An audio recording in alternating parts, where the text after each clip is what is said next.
Welcome, dear guests, to the Panorama Film Studio. Today we're talking about early sexualization. Who wants it? What is it supposed to do? And foremost, where does it even come from? Our studio guests are history professor Michael Vogt and Dr. Claudia Haunit. Panorama Film stands for ethically and morally high-quality films. Therefore, it was no easy task to reveal all the facts, what has happened, and the intolerable practices surrounding this topic as it is done in this documentary. Even simply speaking of various happenings, so says Ivo Sasek, creator and director of this film, borders on immorality. But since we had the impression that all of this will push itself through on a global level, if it is not relentlessly revealed in a timely manner, Panorama Film chose this uncensored publication. So we hope you don't have fun watching this film. Buckle up and make your own opinion. Heaven and earth shall pass away, but my word shall not pass away. Words are not without meaning. Words are power. They can manipulate us towards the good or the bad, to life or to death. It is therefore of greatest importance to whom we lend our ear, to whom we trust our life. Whoever leads someone to drive too fast into a sharp curve endangers that person's life. We can fight over laws, but whoever disregards the law of gravity, even if it's in the name of tolerance, easily puts others in peril of life. After a long time, in every era, useless ideologies plunged whole nations into poverty, sickness and misery. We entrusted ourselves to such political, economic, religious and other false teachers and were sadly disgraced. If on top of this, the paths that we've realized to be wrong are stubbornly defended, it becomes incredibly difficult to leave them again. We know whom we've trusted in the past, and we know what has come out of it. But whom shall we trust our future? Do we dare let the time change keep on going in this direction it is currently taking? First of all, a time comparison. Legally, we need to note that all of the following thoughts stem from purely factual and unbiased scientific motives and not from motives such as anti-homosexuality. 3,500 years ago, whole national unions swore to keep the so-called Mosaic laws. They did this because they had previously gone through catastrophic national developments and experiences. The laws of Moses were therefore sacred. Cursed is everyone who does not abide by all things written in the book of the law to perform them. But what, among other things, do these laws include? If a man shall join himself with a male as with a woman, both of them have committed a detestable act. They shall surely be put to death. Their blood is upon them. We don't want to use these reminders to judge or even condemn, but to matter-of-factly state where we come from and where we're headed. This is important for us because the biblical statements are declared as protection from impending catastrophes that would directly befall us if we should disregard them, so that the land will not spew you out should you defile it, just as it has spewed out the nation that was there before you. It's an easy calculation. If God really is the inspirer of biblical instruction, then woe to us if we disregard it. Yet, this age-old curse threat has morphed in such an obscure way into the unscrupulous, most contrary demand you can imagine. The gay and lesbian organizations, who are obviously plagued by AIDS and all kinds of deadly evil, demanded that they be unconditionally accepted because the rejection supposedly is the cause of their bad condition. Because of lacking acceptance, same-sex lovers are at a higher risk for committing suicide, infecting themselves with sexually transmitted diseases and HIV, suffering from depression and other illnesses, and are more susceptible to having problems with addiction. And all of this because they are not accepted. At this point, we ask merely unbiased and responsibly, what if Moses, a man who's seen as inspired by God, and the holy prophets really did know better than the postmodern sexual educators? What if the leaders back then simply knew more than the leaders of today.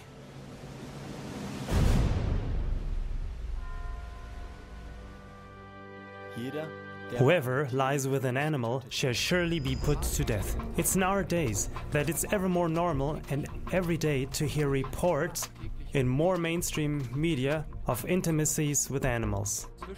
Between the lines, it's revealed that the practice of sodomy has returned to our nations in an incredible measure. At this point, we also ask, from a purely scientific standpoint and unprejudiced, what if the story of the heavenly fire sentenced over Sodom and Gomorrah is the sober truth? Are we really sure of what we're doing?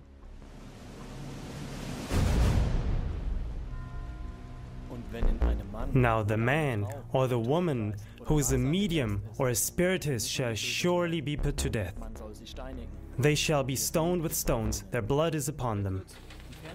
Whoever has recently seen the German TV show on Set 1, The Next Uri Geller, with all the mentalists and black magicians from Bern. Whoever has opened any number of newspapers and seen the massive horoscopes, fortunes, etc., or who had heard the radio airs with the tarot card readers, etc., can confirm that things that once were under penalty of death have become completely normal for us again. We simply want to ask responsibly, do we know with enough certainty what we're doing?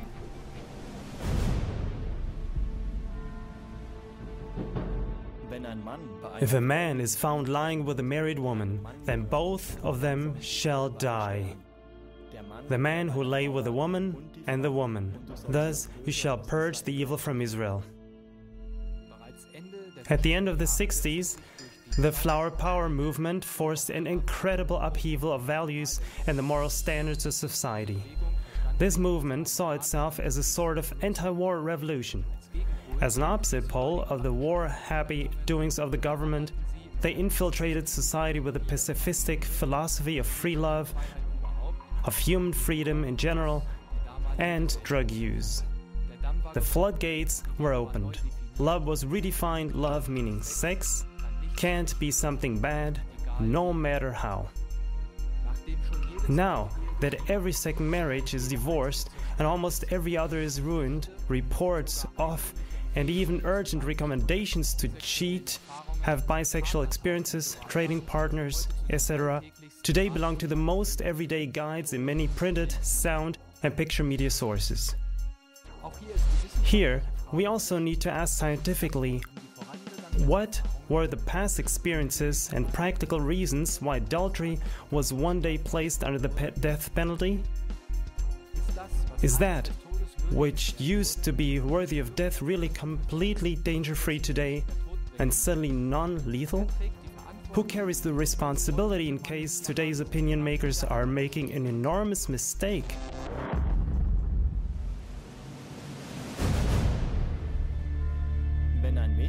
If a girl who is a virgin is engaged to a husband and a man finds her in the city and lies with her, then you shall bring them both out to the gate of that city, and you shall stone them with stones that they die. The girl because she did not cry out in the city, and the man because he has humbled his neighbor's wife.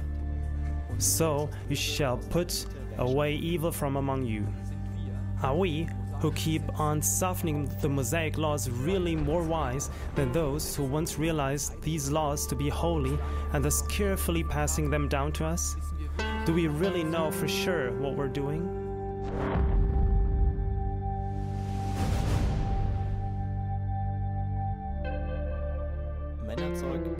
A woman shall not wear man's clothing, nor shall a man put on a woman's clothing. For whoever does these things is an abomination to the Lord your God. The last few decades included more than just women wearing man's clothing and men wearing women's clothing. The new boom and thus blockbuster is gender transformation. Countless transplants have surgically placed male genitalia on women and female genitalia on men. The love and street parades are living documentation of the most radical time change in the history of mankind. They're full of unscrupulously defiling masses and self-exhibitionistic transvestites, gays, lesbians, bisexuals, etc. But even that is yesterday's news. What's in today is every person should get the legal right to decide their own sex.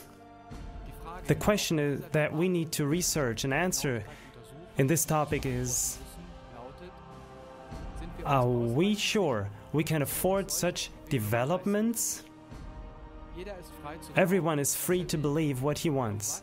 But what if the God of the Bible, that we are so diametrically and fearlessly going against, actually exists as a real person and judge of all living things? Many are so convinced of exactly this God's existence upon personal experiences.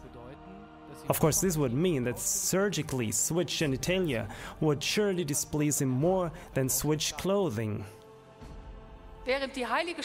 While the Holy Scripture clearly states, "And God created man, male and female he created them," a new theory states that there are at least 5 different gender types instead of 2 sexes. And not only that, this creates a whole new legal foundation. Every person should receive the right to choose their own gender. We can't begin to fathom the far-reaching consequences of this new gender ideology. Not only does it make male and female relative and freely interchangeable, it also redefines marriage and family. Lastly, homosexual relationships are to be placed on equal footing with heterosexual ones. This new gender ideology is already demanding tribute. I'll give you a few examples. Let's go to the USA. In order to end the supposed discrimination against gays and lesbians, the U.S. government has recently decided to replace the terms mother and father on official forms with parent 1 and parent 2. In Australia, the court must decide over a couple who want to change the sex of their unborn child instead of letting nature just take its course. International newspapers include tips on how to decorate children's bedrooms gender neutral. The boyish blue and girly pink are replaced with a neutral butter yellow or espresso brown or even a bright red. This is supposed to help the children grow up gender neutral. Essential basic ideas in gender ideology stem from Marxism. The natural differences between men and women lead to the first division of work based on the gender feature. These differences are the source of all further divisions in economical and cultural classes. Difference is therefore unequal and inequality is unfair. The ex-Daily News spokeswoman for the German news channel ARD, Eva Hermann, says in Meinung, Macht und Medien, Opinion, Power and Media, gender mainstreaming is the biggest and most dangerous re-education program of mankind. But less than 5% know about it. I can tell you what feminists have to say about gender. It might be because of discrimination of women that men and women get different scores in high-performance sports. Well, let's just not comment on that. And another topic. Do we know what social conflicts these new teachings can trigger? It's not a coincidence that Orthodox Muslims and Jews are on one side in the gender matter. Coming from Abraham, they have the same roots. Just recently, Israel decided judicially that women have to sit in the back of certain bus lines so that men and women are separated during the trip. Everyone knows that Orthodox Muslims are bound to the Quran and the Jews to the Torah or the Talmud. They are therefore still bound to the viewpoint of the Old Testament, and this is certainly not too gentle. In extreme cases, it calls for the total elimination of all blasphemous happenings. That also counts for the Gojims, meaning us sinners from the heathens. But New Testament Christianity speaks out against gender as well. But it's only bound to unconditional love for one's neighbor, resistance and humility, and self-discrimination. Consequent Old Testament thinking is not quite as humble and reserved. At some point, it calls for unconditional holy war. And since the gender ideology is already a worldwide decided matter, In Switzerland, it is supposed to be definitely introduced in Lehrplan 21.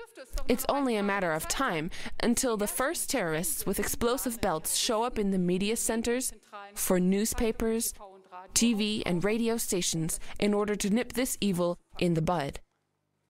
But let's not think that editors, journalists, radio and TV station managers are the only ones whose lives are in stake. No, the lives of whole nations are in danger. Unless, of course, we counter the gender ideology like the Chinese. As an answer, they send the little girls to the boys' restroom so that they realize that there really is a difference between men and women as they stand in front of the urinals.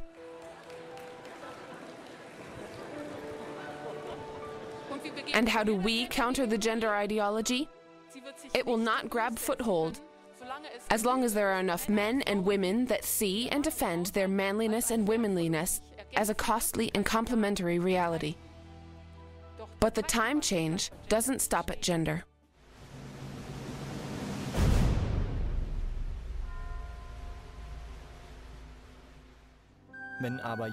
But whoever shall offend one of these little ones which believe in me, it were better for him that a millstone were hanged about his neck, and that he were drowned in the depth of the sea.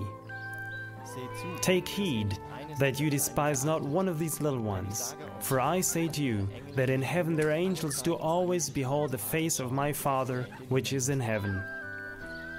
For truly I tell you, until heaven and earth disappear, not the smallest letter, not the least stroke of a pen will by any means disappear from the law until everything is accomplished. Whoever teaches man holds power over them. Our children stand under an ever-expanding power influenced by educational directors, teachers, and as of late, sexual educators from the outside. What is their source? If you seek, you will find. By the convincing words and deeds of Jesus, a new era had started. Do today's teachers even know what they're doing when they, against all of his holy warnings, sexually educate children from the youngest age and sexually stimulate them, in short, undergo early sexualization? Are the up-and-coming sex experts more competent than Jesus of Nazareth? Were you, dear viewer, ever even told about the global efforts to sexualize our children at the earliest ages? Once again, we're supposed to break a final taboo. Sexual contact with children, with underage persons, is supposed to be legalized and promoted. Our hearts almost stop beating when we read of the newest plans and intentions of the highest acclaimed sex educators. Leading educators like Helmut Kendler teach that the current child protection is, in reality, child hostility. He makes the outrageous claim, sex with children isn't abuse, but it's the child's right. The right of the child to sexual satisfaction. True child protection would be the protection of self-determination sexually. They are obviously camouflaging child abuse as education.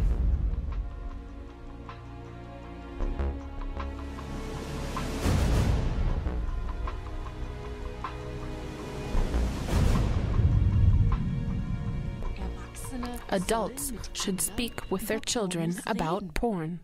Is something the German educational scientist Carla Etchenberg states. She even demands, along with the Swiss Socialist Party, Schweizer Jungsozialisten, the integration of pornography in the classroom. Such demands, so says the European anti-genocide movement, must be fought with a law that is currently in effect, severely and without compromise. Pornography, Swiss Criminal Code, Article 197. First, any person who offers, shows, passes on or makes accessible to a person who is under the age of 16 pornographic documents, sound or visual recordings, depictions or other articles of a similar nature, or pornographic representations or broadcasts, any of the same on radio or television shall be liable to a custodial sentence not exceeding 3 years or to a monetary penalty. Second, any person who exhibits in public articles or representations as described in paragraph 1 or above, or shows or otherwise offers the same unsolicited to others shall be liable to a fine. Also, children should be safeguarded from pornographic products and everyone kept safe from taking in images of sexual content against their will.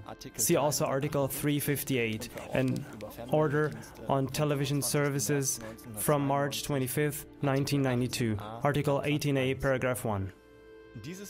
The child rights movement HB also demands that this principle consequently be applied to cell phone distributors because practically every child has a cell phone in their pocket. The following excerpts are from the foundational thesis of Education and Schooling of the Competence Center of Sexual Education and Schooling at the Swiss University, PHZ, and state: the child is a sexual being. Foundational for sexual education is the definition of mankind as a sexual being in need of education, or, in other words, affirming children and youth as sexual beings. But even this first, fundamentally twisted conclusion opens the door for pedophiles. Because in other words it means, as long as the child likes it, it is all legitimate. Here an example out of the foundational thesis and the website of the Competence Center. Age 4 through 5 years. The kindergarten level is depicted as follows: doctor games, lustful self-realization, self-stimulation, that means orgasm-like reactions are of interest, also role-playing games, including families with 2 fathers or 2 mothers, as well as kissing, sexual intercourse, erotic interest in the own parents, open displays of nudity in genital games, experiences first deep friendships and relationships. This results in the following focal point in the classroom. A. Naming body parts, including genitals. B. Experiencing your body in a playful way, including sexual stimulation. C. Friendly relationships, setting boundaries, respecting your own privacy and that of others. D.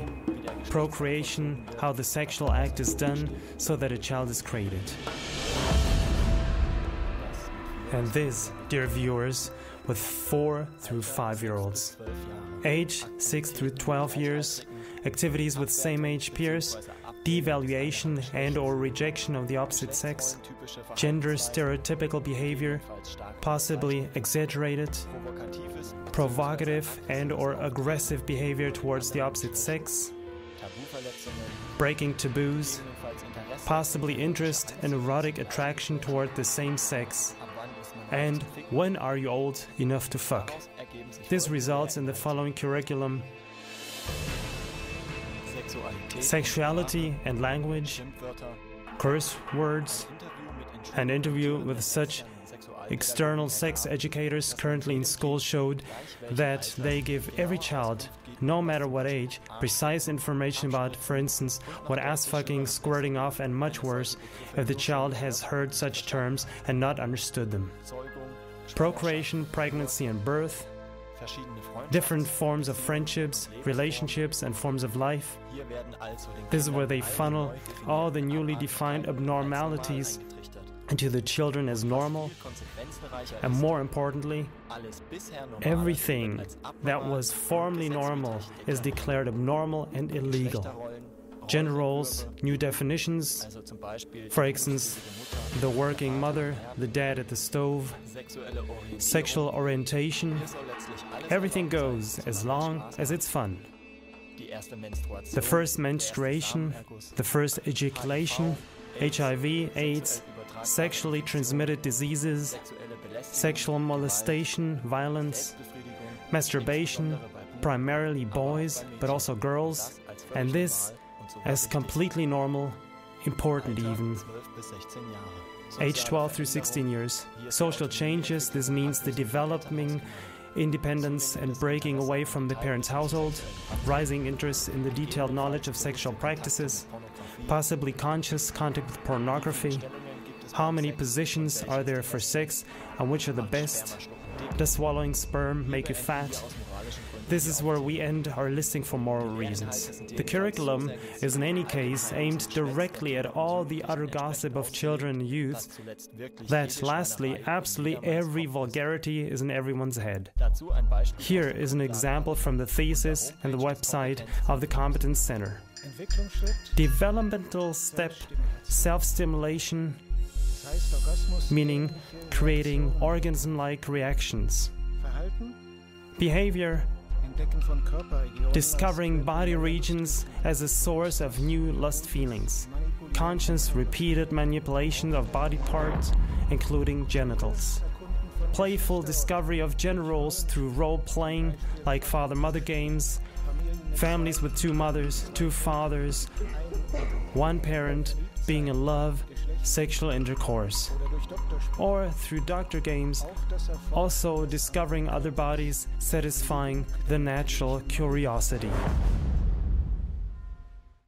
At the same time, the Socialist Party Jungsozialisten Juso, which has ties to pedophiles, is working on a position paper which calls for, so says Tanja Walliser, a new way of handling the topic of pornography. In this they state 10 to 12-year-olds should already watch porn in sex adolescence. Although this demand initially elicited indignation among school officials, we'll just have to wait and see how long such indignation can withstand steady pressure from the Juso. Even in the name of AIDS information, child rights, or sexual orientation of schools, new curricula are being prepared Europe-wide that make the early sex ed and early sexualization of children mandatory content. Professor Vogt, how did we get to the point of this internationally widespread sexual education ideology? Did it just happen overnight? No, of course not. It was implemented in the USA in 1939 by the most persistent work of the sexologist Alfred C. Kinsey. Alfred Kinsey was, if I remember correctly, repeatedly called the most important sexologist of the 20th century. Do you share the same opinion? I would not exactly call him the most important sexologist, for the reasons we will still discuss, but surely the most influential factor of the so-called sexual opinion development of society. Most all of the neurosexual education programs are based on the work of Kinsey. Dr. Hownett, you are a practicing doctor. Which of the many of Kinsey's teachings would you, from your viewpoint, want to most discuss? With his opinion that anything goes, of course. This so-called modern thinking is one that Kinsey coined for sex and sexuality. In practice, it has been shown that this is an extremely dangerous idea because it has led to innumerable criminal acts, and still does. Kinsey's main work shows that black on white. It concerns the 2-volume Kinsey report. Firstly, sexual behavior of the male, and secondly, sexual behavior of the female. With these works, Dr. Sex, as he was called, actually influenced the sexual thinking of almost the whole world. Obviously a man whose words hold power over many nations. A man whose teaching is only now beginning to bear fruit. Kinsey was the father of sexual free thinking. But who exactly was Kinsey? No question could currently be more important than this, because Kinsey's words and teachings have such worldwide effects as those of Jesus Christ, except that they are completely against the latter. So which of the two is more trustworthy? We know the words and works of Jesus Christ, which led to a whole new measure of time. But what exactly are the words and works of Kinsey? Our studio guests and a few short clips will help us with our search. Over the course of his life, Kinsey collected over 18,500 case studies with a preference for underage youths in order to bring this into society. Kinsey's highest goal was sexual variety, yet he called himself a conservative scientist. In 1997, the German magazine Der Spiegel published a piece about the incredible secret life of Kinsey. The Kinsey biography by James Jones proves that the sexologist Kinsey let his homosexual and sadomasochistic side run rampant. It contains reports of Kinsey's time as a Boy Scout, living out his voyeuristic and exhibitionistic character unrestrained. After Kinsey left his Christian home with deep hate, he collected co-workers in order to scientifically study the sexual behavior of people, but most predominantly that of underage children. Each one of his workers had to completely reveal their sexual life and behavior. And in a secret room in his house, Kinsey regularly hosted group sex games with his workers and chosen guests. He even forced his own wife to participate. Kinsey had a professional camera team film homosexual, heterosexual, and sadomasochistic scenes. In spite of the pressure that made them sick, his workers complied out of fear for their careers. People working for Kinsey were, for instance, Clyde Martin, who had no formal training in statistics. And yet he was in charge of the statistical analysis of all data. The whole deal was even financed by the Rockefeller Foundation. Later on, they repeatedly stated that they demanded a professional statistician, but Kinsey could not be budged. Kinsey himself suffered from extreme sadomasochism. He supposedly undertook brutal and incredibly painful manipulations on his own genitals over and over again. Besides his homosexual relationships to his co-workers like Pomeroy and Martin, he also was a part of the homosexual scene in Chicago.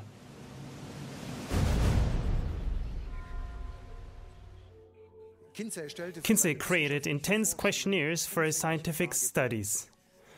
By reading these, it becomes clear that Kinsey was convinced that every person at some point or other had practiced perversion, had an affair, or other brutal sadistic experiences. Also, that everyone at some point in their life had sexual experiences with someone of the same sex, with animals, or with children. There was no room in his questionnaires for the person taking it to circumvent such monstrosities. And if they at some point admitted to something of the like, Kinsey had them in his grip. Even though Kinsey stated that his sex research results were taken from a broad majority, he generally limited himself to questioning prostitutes, homosexuals, prison inmates, and people from the underworld, as he called it. Kinsey was therefore a proven statistic cheater. Although Kinsey's sexual research was intended for marital preparation counseling, they contained nothing about themes like pregnancy, birth, and nursing babies, which would have definitely belonged there. On the bottom line, Kinsey was sexually ill, a man who manipulatively and aggressively abused his professional authority as a teacher. When Kinsey tried in the 40s to make his more than 350 questions about sexual behavior public, he had a very hard time reaching normal people. It was much easier to get data from people living more unconventionally. And this is how it resulted in the deceptive picture that 95% of all Americans were supposedly sexual derelicts. 69% were regular visitors of prostitutes, 37% had homosexual experiences, and 17% of U.S. farmers had supposedly had sex with animals. It was first in 1981 that media expert Dr. Judith Reisman was able to uncover these grave methodical faults in Kinsey's work. What was interesting is the fact that a great part of Kinsey's data stemmed from pedophiles, meaning from criminal child molesters. So they didn't interview the general population, but pedophiles. And yet, to this day, Kinsey's work is still the most essential so-called scientific foundation of sexual research worldwide. Even the foundational thesis of sexual education and schooling, which the Swiss Lehrplan 21 builds upon, states under the title Primary School that the description of a phase of childhood in which sexuality is at rest has empirically been proven to be wrong. Empirically means after experimentation. But it's exactly Kinsey's collection of experiments that Lehrplan 21 bases itself on, just like almost all other sex education programs worldwide. The most school officials have no idea what they're basing themselves on.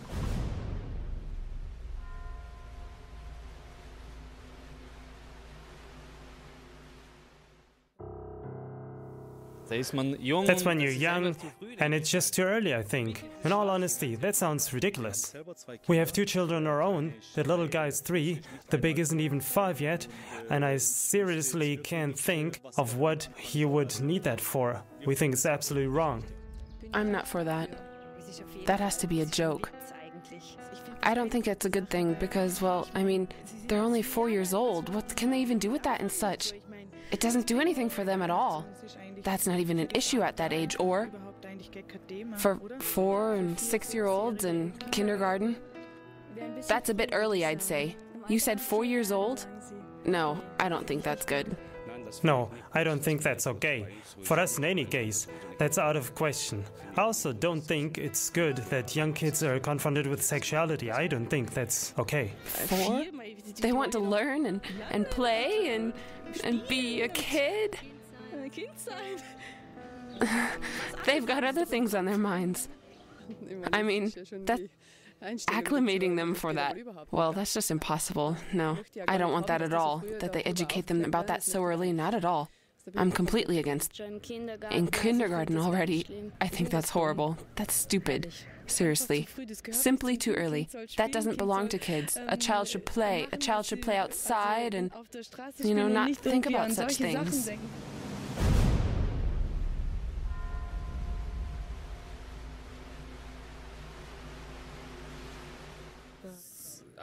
Well, I can't even picture it. That's totally abnormal. It's inhuman.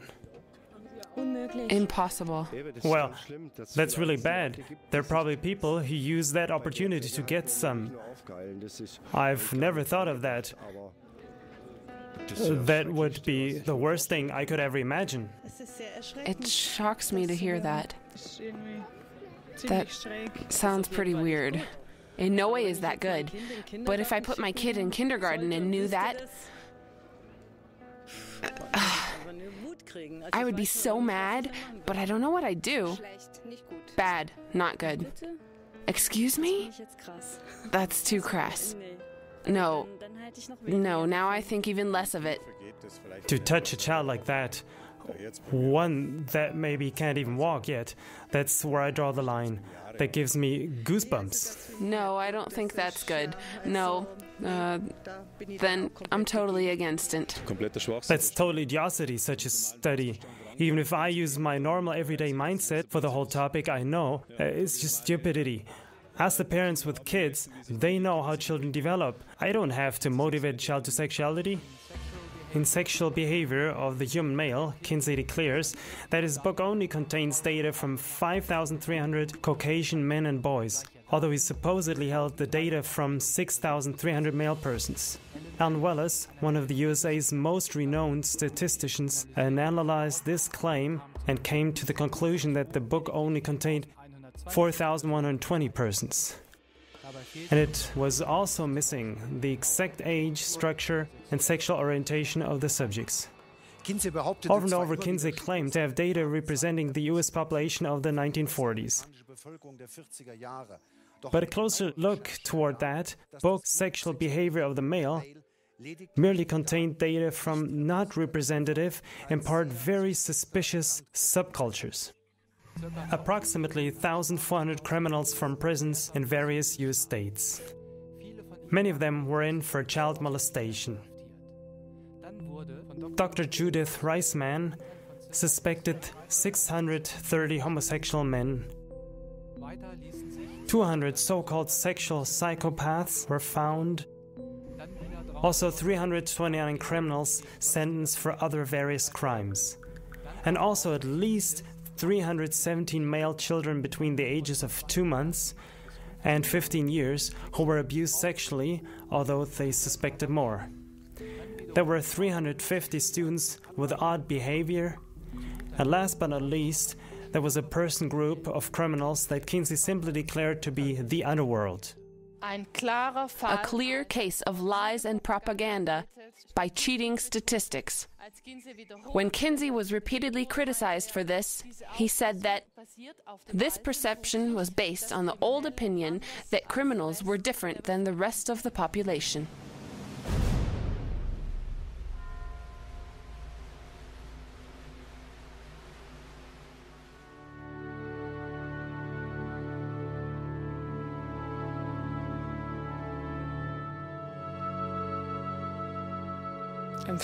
Well, I don't think that's good at all.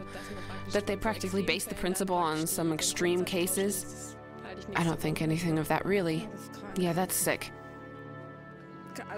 So, why do they ask groups like that? That's not an average. That's just weird. More than impossible, yes, I think so too. I think a lot of people would be upset if they knew something like that. Then they would give completely different answers if they knew that they had such a bad history or a bad life beforehand. That's just terrifying. But that they limit these interviews to specific groups, that's just... that doesn't mirror the opinion of the whole at all. I can't make myself equal to a pedophile. That somewhat surprises me. The statistics that there's no difference. That raise the question of whether this concept can work for prevention. No, they shouldn't have been asked at all. Well, I just can't imagine it, because those people are sick. And the general population isn't sick. That's the problem with interviews. You can put anything into a person's mouth, or I don't think a lot of this. I don't think that's okay that they use their opinions.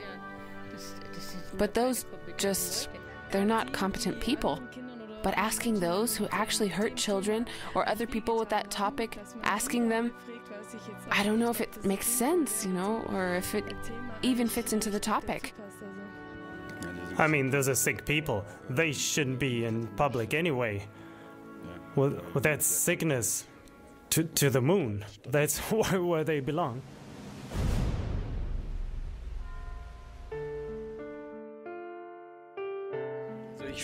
I would definitely make a stand, because that's just not good. It's not just my problem, it's our problem. They're our children. They're the next generation. They're our future. In any case, you have to do something about it. Just sitting around at home watching TV saying, yeah, they'll take care of itself, it will not take care of itself. You have to react quickly and do something about it, so it doesn't come to that. That's my opinion. Decline, I suppose. Forbid it. Whoever touches a child like that should legally be punished very highly and as fast as possible. Possibly even sentenced. Like, not out on peril or whatnot, but simply, well, they just have to be taken out of traffic. I think parents have to stand together and defend themselves. That's just not acceptable. It's really horrible. Then I'll just take them out of school for a while. Simple. I won't have that. More information for children. And as a nation, we have to make sure something like that doesn't happen.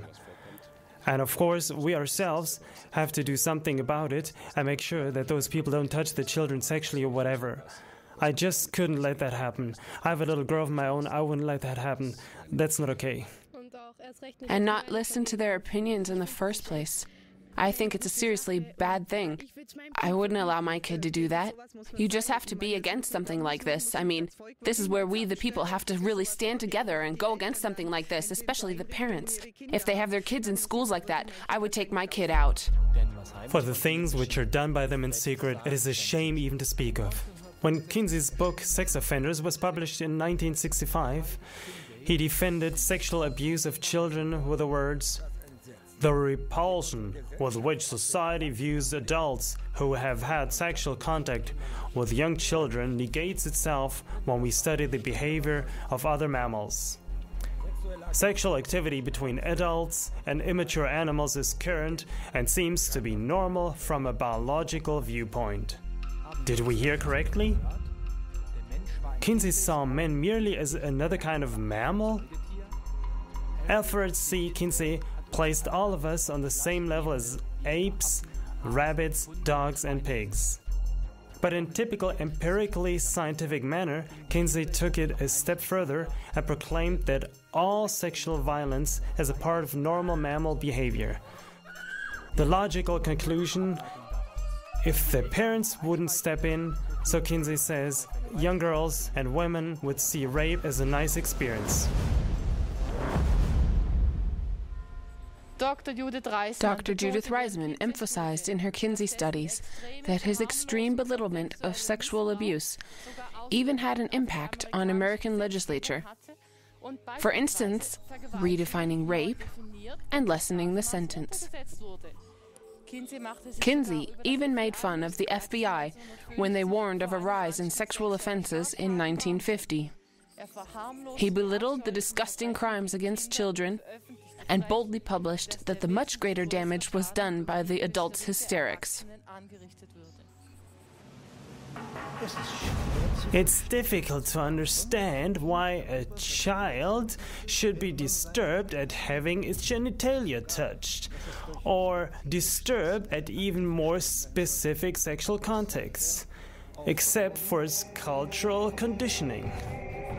Alfred C. Kinsey's primarily sexual attraction to children showed itself clearly in the 1,888 sexual case studies of boys between the age of 5 months and post-pubescence, as well as 147 girls between 2 and 15 years old. Baseline for the tests: the boys and girls were sexually stimulated or stimulated themselves with pedophilic observers measured with a stopwatch the length of time until reaching an orgasm.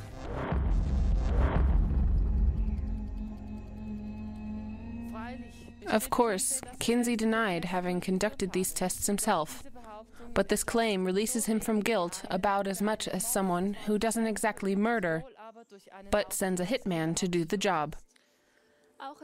A BBC documentary from August 10, 1998, inspected Kinsey's case.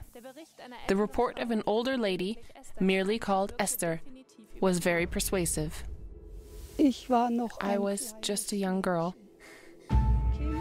Kinsey came to my parents' house.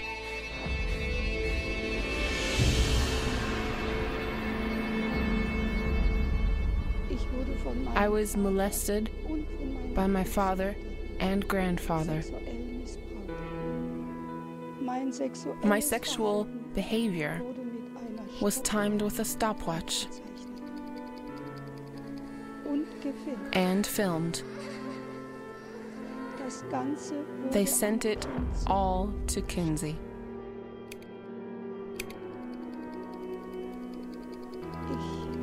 I never got over it.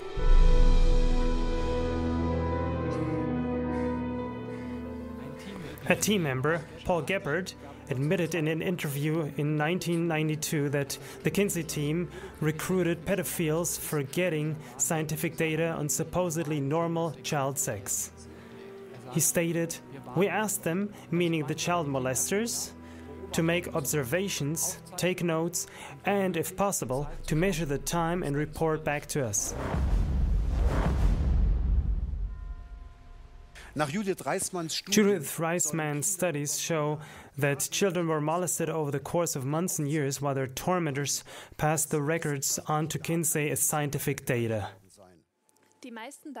Kinsey supposedly received the most data of the sexual behavior of children from Mr. Green, a serial rapist, from whose experience also stems the 6 types of orgasms of infants and young boys. Kinsey is reported to have had connections to all kinds of pedophiliac organizations, as well as to child molesting teachers, pedophiliac fathers and mothers inside and outside the USA. Do you have any more details about that? Oh yes. From 1936 until 1956, Kinsey is proven to have had periodic mail correspondence with Friedrich von Balosek, a pedophiliac religion teacher of the Evangelical Church in Brandenburg, Germany. In 1957, he stood before court in Berlin for charges of child abuse in numerous counts, one of them being his 11-year-old daughter, as well as the possible murder of a 10-year-old girl. The FBI contacted Interpol once they found out that von Balosek had sent detailed data of his sexual encounters with girls and boys between the ages of 9 and 14 to Kinsey over the course of 20 years.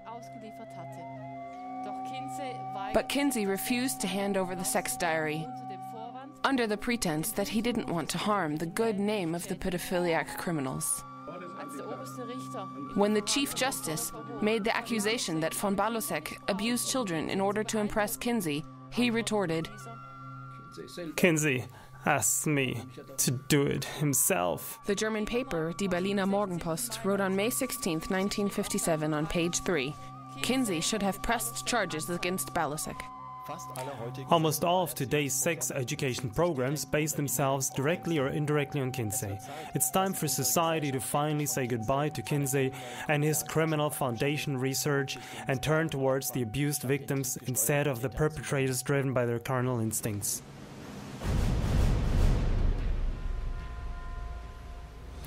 What Alfred C. Kinsey saw as normal child sex was in reality nothing other than the sexual torture of children. Kinsey had a passionate and perverted interest in the ability to orgasm, especially in underage persons, meaning prepubescent boys without ejaculation.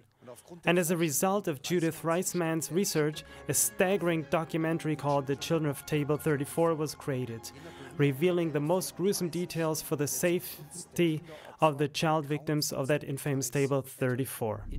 The demonic Table 34 was compiled in closest cooperation with Mr. Green, who the BBC team revealed as the Rex King, a serial rapist who had sexually abused more than 800 boys and girls.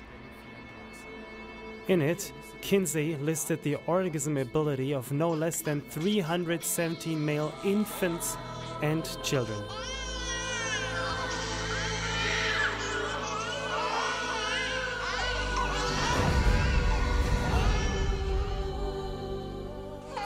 "32% of children ages 2 to 12 months, so at least about 270 to 300 infants, are supposed to have climax," so states Kinsey.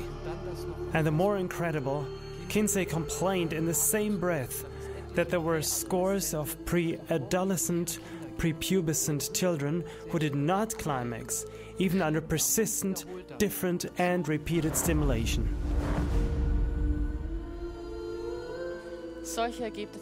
Such results can only be retained by massive human rights violation in the form of sexual assault. But this was only the beginning. Kinsey and his observers, meaning the child molesters, were on the lookout for multiple organisms. This is how we find children between the ages of 5 months and 14 years who were observed over a period of 24 hours.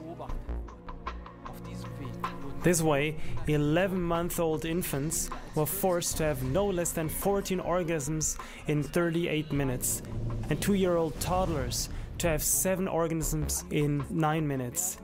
In the face of this perverse child torture, and even in the name of foundational research, one can only hold their eyes and ears closed and finally call for justice. Why were these perpetrators never punished for this most criminal pedophilia? These are the works and the fruit of the fathers of all those sex educators who precisely at this time want to force a worldwide early sexualization of our children and youth. They follow in the footsteps of pedophiliac con men of the highest degree. Every tree becomes like its seed, and therefore early sexualization will get out of hand worldwide if it is not slowed down and stopped in all finality. If we don't succeed in nipping every early sexualization effort and mandatory sex education in the bud, then the latter will be worse than the former. But whoever thinks that this dark prognosis is exaggerated must realize that Kinsey and his co-workers weren't in the least content with the results as is, therefore stating, "It is certain that a higher proportion of the boys could have had multiple orgasms if the situation had offered. After forcing a 4-year-old and a 13-year-old to climax 26 times in 24 hours, the Kinsey report states dissatisfied, even the youngest males, as young as 5 months in age, are capable of such repeated reactions. Still more might have been possible in the same period of time gewesen. A neutral scientific study proved a long time ago that exaggerated sexuality sooner or later leads to dangerous softening of the brain and nerve damage. Dr. Hirsch, what may happen in a not yet fully developed body or in the soul of a child that is abused in such a dramatic way?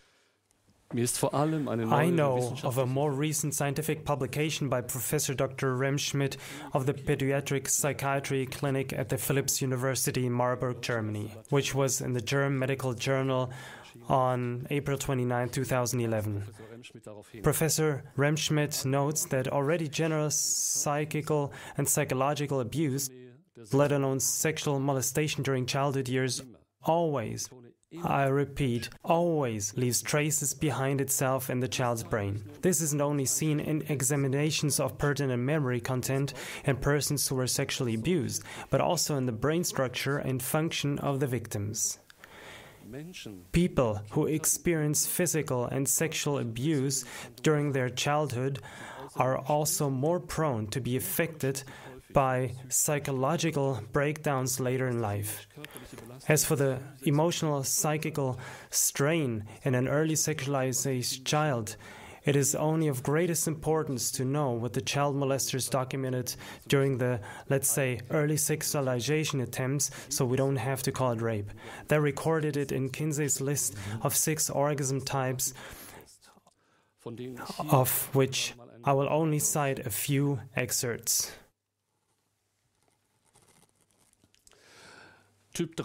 Type 3. Extreme tension with violent convulsion, often involving the heaving and jerking of the whole body.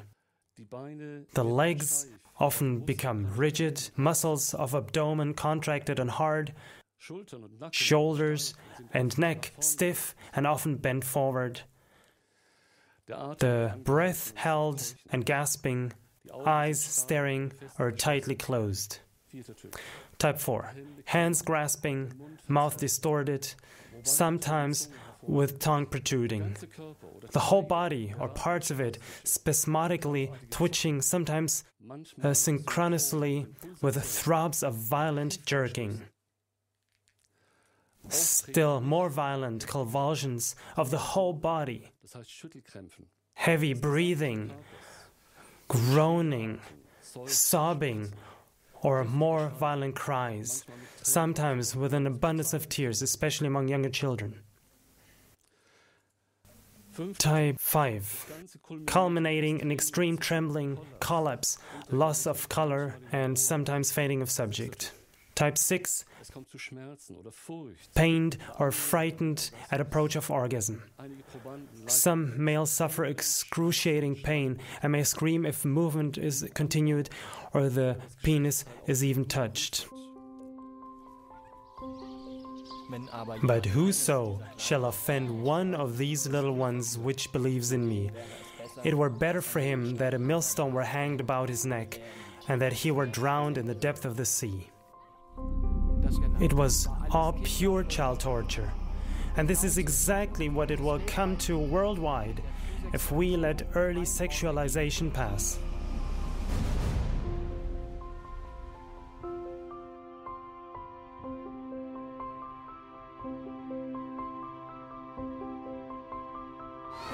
Pedophilia is still a criminal offense, and it needs to stay that way.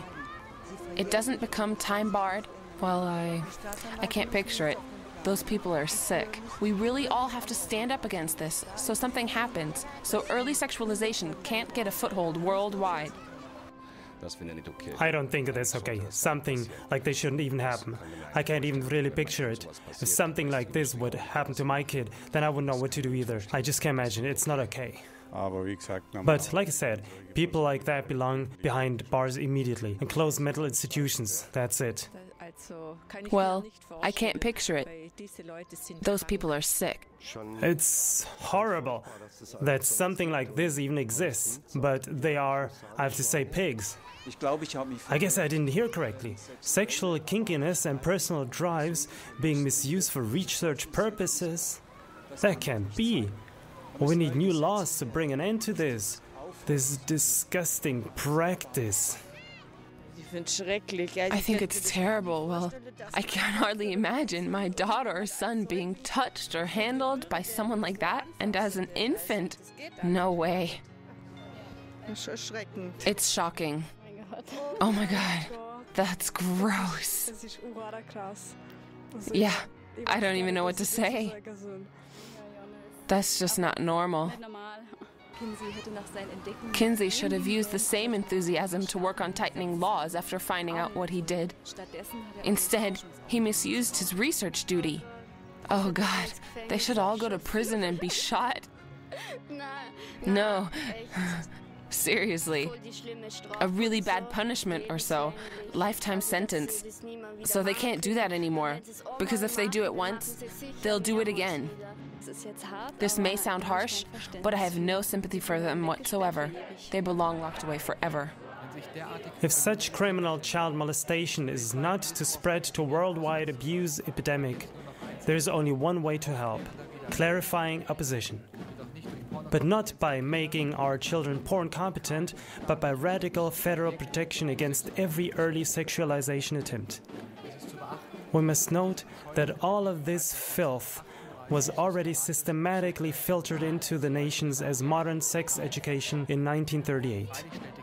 Of course, Kinsey never depicted the results of his research as the perverted experiments of a self-professing pedophile.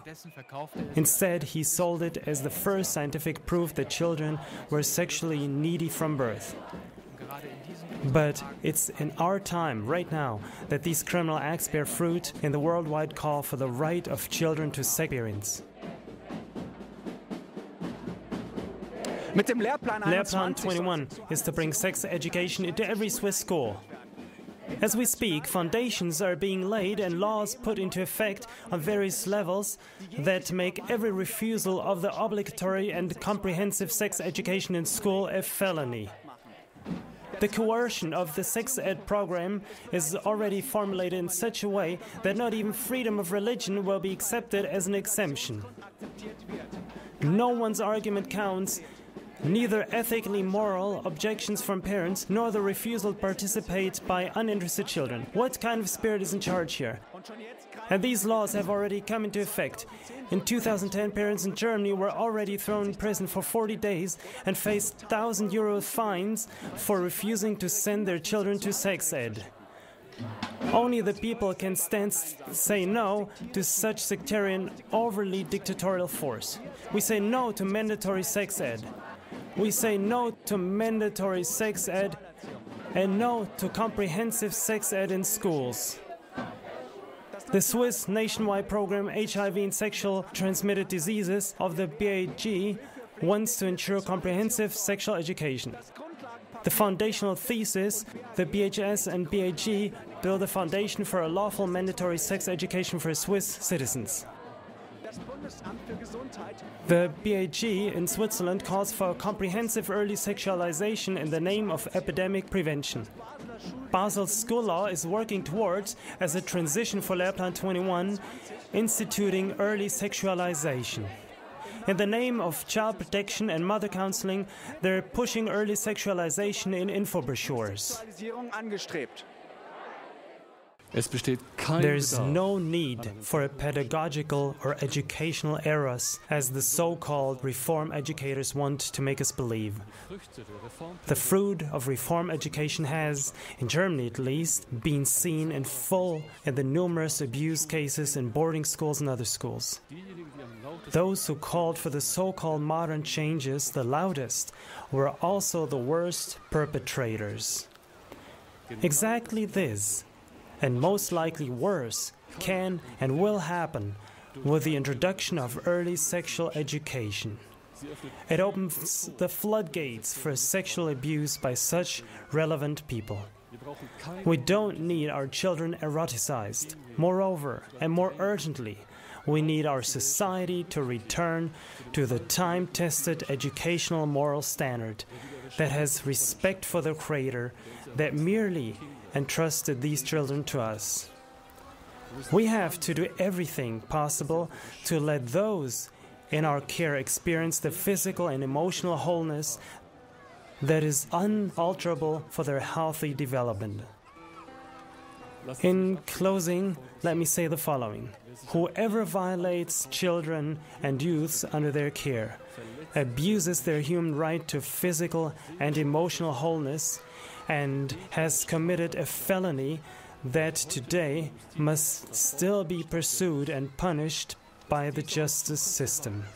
I fight as a doctor, as a father, and as a citizen of my country with all the legal means I have available so that this stays this way in the future.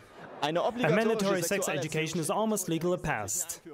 It cannot be refused with the argument of religious freedom, surpassed, or even criticized. But before these laws are finally passed, we need to ask ourselves 10 important questions.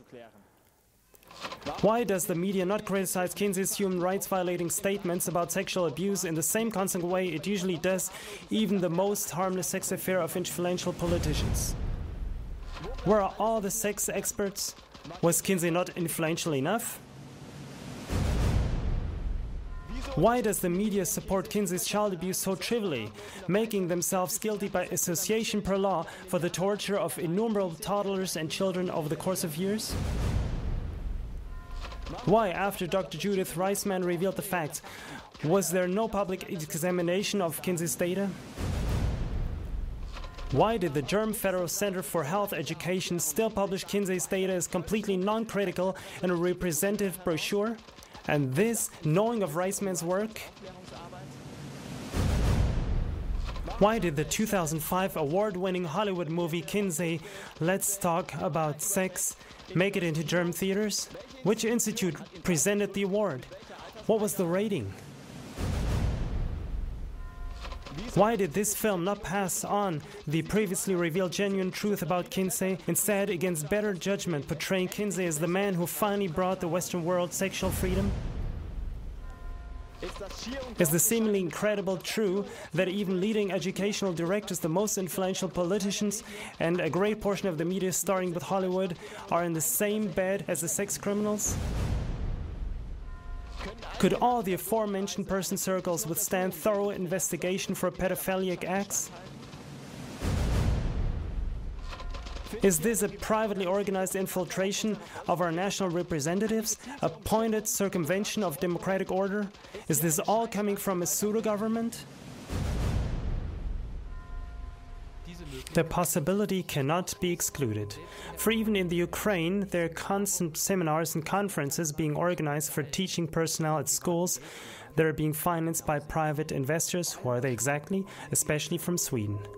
These aren't being held in public or even in schools, but in rented rooms in hotels by, as they appropriately call them, external specialists. Later on, these studies are systematically taken into account to prove how important and essential it is for children to have sexual experiences as early as possible. A speaker for the Orthodox Church made a statement: "They're advancing systematically in order to infiltrate and destroy a nation." If you look a little closer, you see that the drive behind this is a number of gay and lesbian organizations and the like. In Switzerland, it's, among others, the Pink Cross, the Pedophile-Friendly USO, and the Genossen Schweiz. Also the Lesbian Organization Switzerland, the Gay Unification, as well as sorts of unknown pedophiles working underground. In their positional thesis, they call for the radical furthering of what they call the social liberation, such as follows: "The social monikers male and female are to be removed. Sexual orientation and partner terms are to be released of all norms. For instance, relationships with more than two participants. Family will not be based on biological relation, but on the social network without norm. For example, a child should also be allowed to have 4 parents. Whoever investigates Kinsey and his kind more closely will realize that their goals lie in the renaissance and return of the heathen rituals, in heterosexual and homosexual prostitution, in pornography among adults, among children, and among each other, and much more.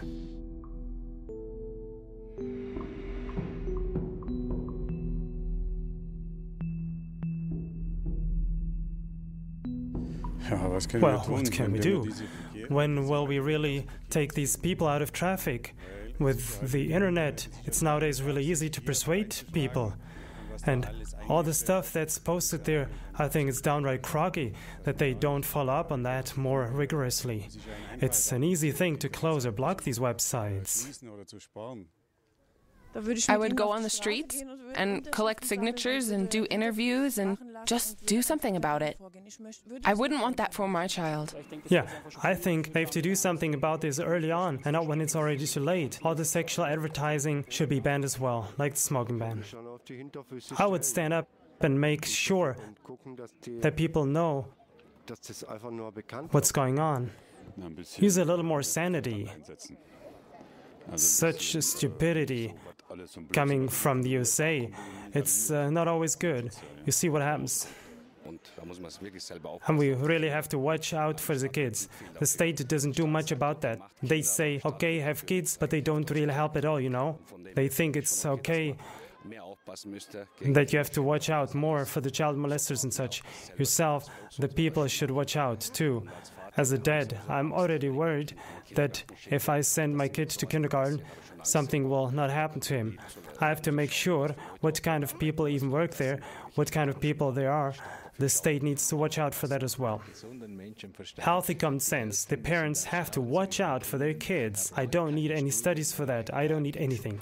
Well, first off, we need to enlighten people. I don't think anyone knows about this. For instance, showing it in the news, or maybe making a documentary. When will society finally say goodbye to Kinsey and his human rights violating research and turn towards the abused victims? These were a few short insights into the life of the main puppeteer of a quickly nearing mandatory sexual education.